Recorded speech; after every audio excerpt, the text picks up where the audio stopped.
The crystalline beings of the Nexus Collective had encountered 17 different species across the galaxy, each more predictable than the last. Their xenoarchaeology division prided itself on understanding alien psychology through technological analysis.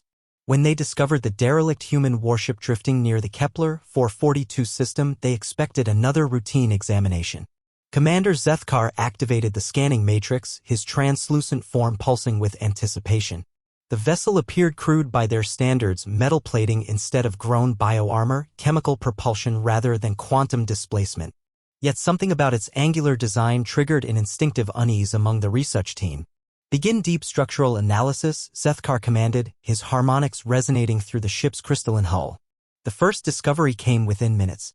Technician Velmotha's form flickered with alarm as she processed the scans. "Commander, the weapon systems.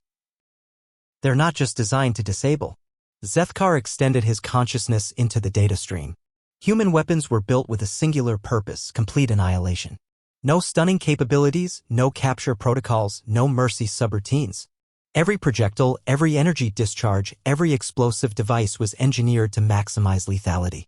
"Perhaps they're a warrior species," suggested Navigator Quexnil, though his harmonics carried doubt. "The Vorthan Empire builds similar weapons." "No," Velmotha's analysis deepened.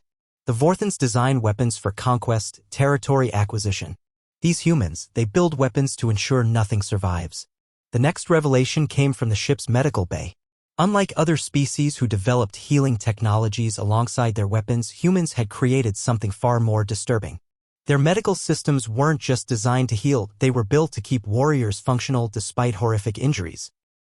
Zethkar examined the surgical equipment with growing horror. Machines that could replace limbs, organs, entire sections of the nervous system. Combat stimulants that pushed biological systems beyond their limits. Pain suppressors that allowed continued fighting despite mortal wounds. They don't just accept death in battle, he realized. They've found ways to postpone it indefinitely.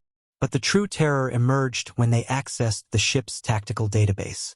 The collective had expected standard military doctrine, territorial defense, resource acquisition, political expansion. Instead, they found something that violated every principle of galactic civilization.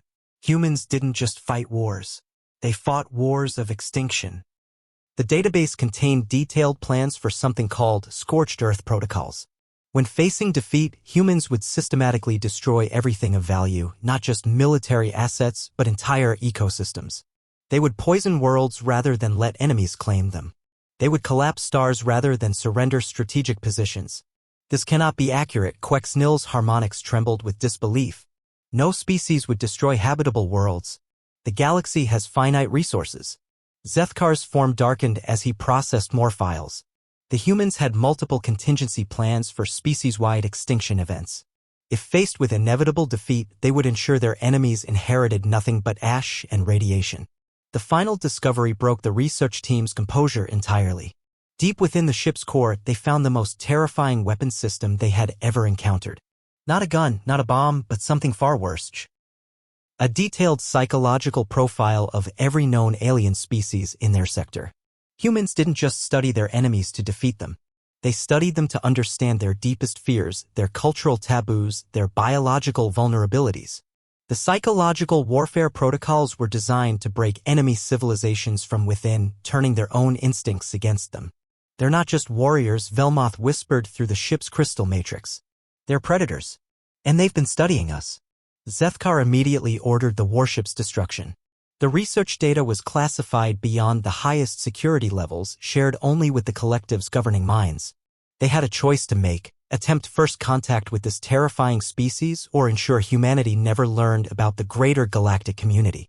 The debate lasted cycles. Some argued for preemptive action. Others insisted on careful observation. But all agreed on one fundamental truth.